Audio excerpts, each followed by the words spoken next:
Mukunda jewellers మొట్టమొదటి factory outlet ఇప్పుడు కూకట్పల్లి, కొత్తపేట్, సోమాజిగూడ మరియు ఖమ్మంలో. సాధారణంగా అఘోరాల గురించి వింటూ ఉంటాం. శివునిపై అపారమైన భక్తితో ఆ దిగంబరునికి తమ జీవితాన్ని అంకితం చేస్తూ ఉంటారు. బంధాలు, బంధుత్వాలను వదిలేసి శివనామ స్మరణలో లీనమైపోతూ ఉంటారు. కాశీ లాంటి శైవ క్షేత్రాల్లో లేదా హిమాలయాల్లో అఘోరాలు ఎక్కువగా కనిపిస్తూ ఉంటారు. ఒళ్లంతా విభూతితో, రుద్రాక్ష మాలలతో, జుటాజుటాలతో తపస్సులో నిమగ్నమైపోతూ ఉంటారు. వీళ్ల జీవనశైలి కూడా సాధారణ మనుషులకు భిన్నంగా ఉంటుంది.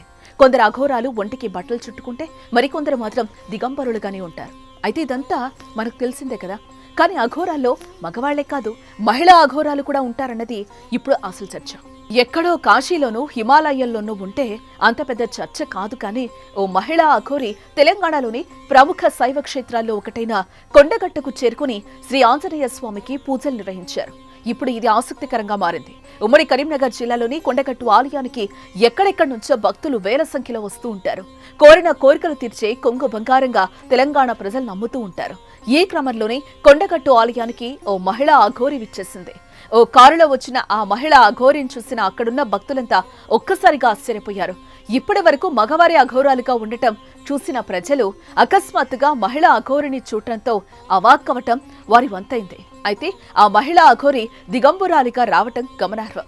ఒళ్లంతా విభూతి ధరించి, మెడలో, చేతులకు రుద్రాక్షమాలతో, చేతిలో త్రిశూలంతో, ఎలాంటి దుస్తులు ధరించకుండా దిగంబరావతారంలో ఆ అఘోరి కనిపించడంతో అందరూ ఆశ్చర్యపోయారు. సరిగ్గా 5 ఏళ్ల క్రితం అదే రోజున కొండగట్టు వద్ద ఓ దుర్ఘటన చోటు చేసుకుంది. కొండగట్టు సమీప గ్రామాల నుండి ప్రయాణికులను గమ్యం చేర్చేందుకు బయలుదేరిన ఆర్టీసీ బస్సు కొండగట్టుపై అదుపు తప్పి బోల్తా పడింది. ఆ ఘోర దుర్ఘటనలో 65 మంది మృతి చెందగా చాలా మంది క్షతగాత్రులయ్యారు.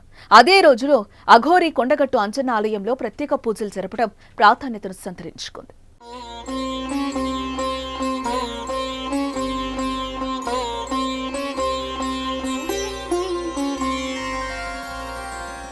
మీ బిజినెస్ ఏదైనా మీ ఊర్లో ప్రమోషన్ చేయాలంటే అది సుమన్ టీవీతోనే సాధ్యం. ఇప్పుడే సంప్రదించండి.